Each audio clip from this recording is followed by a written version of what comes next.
एक आदमी ने किसी लड़की को फंसा करके गुप्त रूप से घर में रखा और बात बिगड़ गई तो मारकर घर में ही दफना दिया।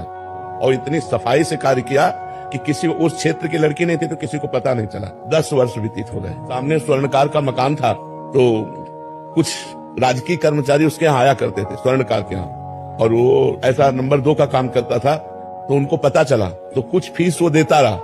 अब धीरे धीरे खान पान रात्रि भर वहीं रुकना, तो उनको पता चल गया कि तिजोरी कहाँ है, पैसा कहाँ है। सब रात्रि में स्वर्णकार को मार डाला राजकीय कर्मचारियों ने, और उनका सब सामान लेकर बाग से लेकर निकल रहे थे। तो वो आदमी लघु शंका के लिए निकला जो 10 वर्ष पहले केस कर चुका था, और कुछ नहीं, कोई नहीं जान पाया। वो निकला, उन्होंने देखा तो उनका कुछ करके आ रहे हो आप लोग, घबराए दिखाई दे, बाग से कहाँ से लेके आ रहे हो?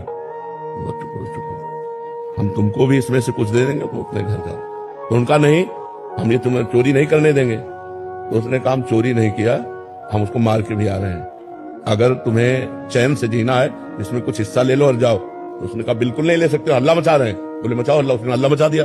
हल्ला मचा दिया तो उसने उसको पकड़ लिया, हल्ला मचाने वाले को, और कहा अब भाग के कहाँ जाएगा? 10-20 लोग आ गए। बोले इसने स्वर्णकार को मारकर देखो, ये बॉक्स लेकर के जा रहा था, हम पकड़ा रहे तो हल्ला मचा। पूरा का पूरा केस उसके ऊपर डाल दिया। अब जब साक्ष्य और सब प्रमाण मिल रहे हैं तो जब जज के सामने गया बहुत रोया, और उसने कहा हृदय से कहता हूँ, फांसी तो तुम्हें देना है फांसी दे दो, आजीवन कारावास देना आजीवन, हृदय से कहता हूँ मैंने पाप नहीं किया। उसने कहा सच्ची बताओ, भगवान को साक्षी करके बताओ, तुमसे कोई ऐसा पाप हुआ है क्या इस जन्म में जिसका तुम्हें दंड नहीं मिला? जज ने कहा कोई ऐसा पाप हुआ है जिसका तुम्हें दंड नहीं मिला? सच्ची बताना। ने हृदय से बताया कि हाँ ऐसा। तो देखो वो पाप कैसे फंसा दिया, उसको कैसे फंसा दिया, लघु शंका के लिए निकला, केस बन गया।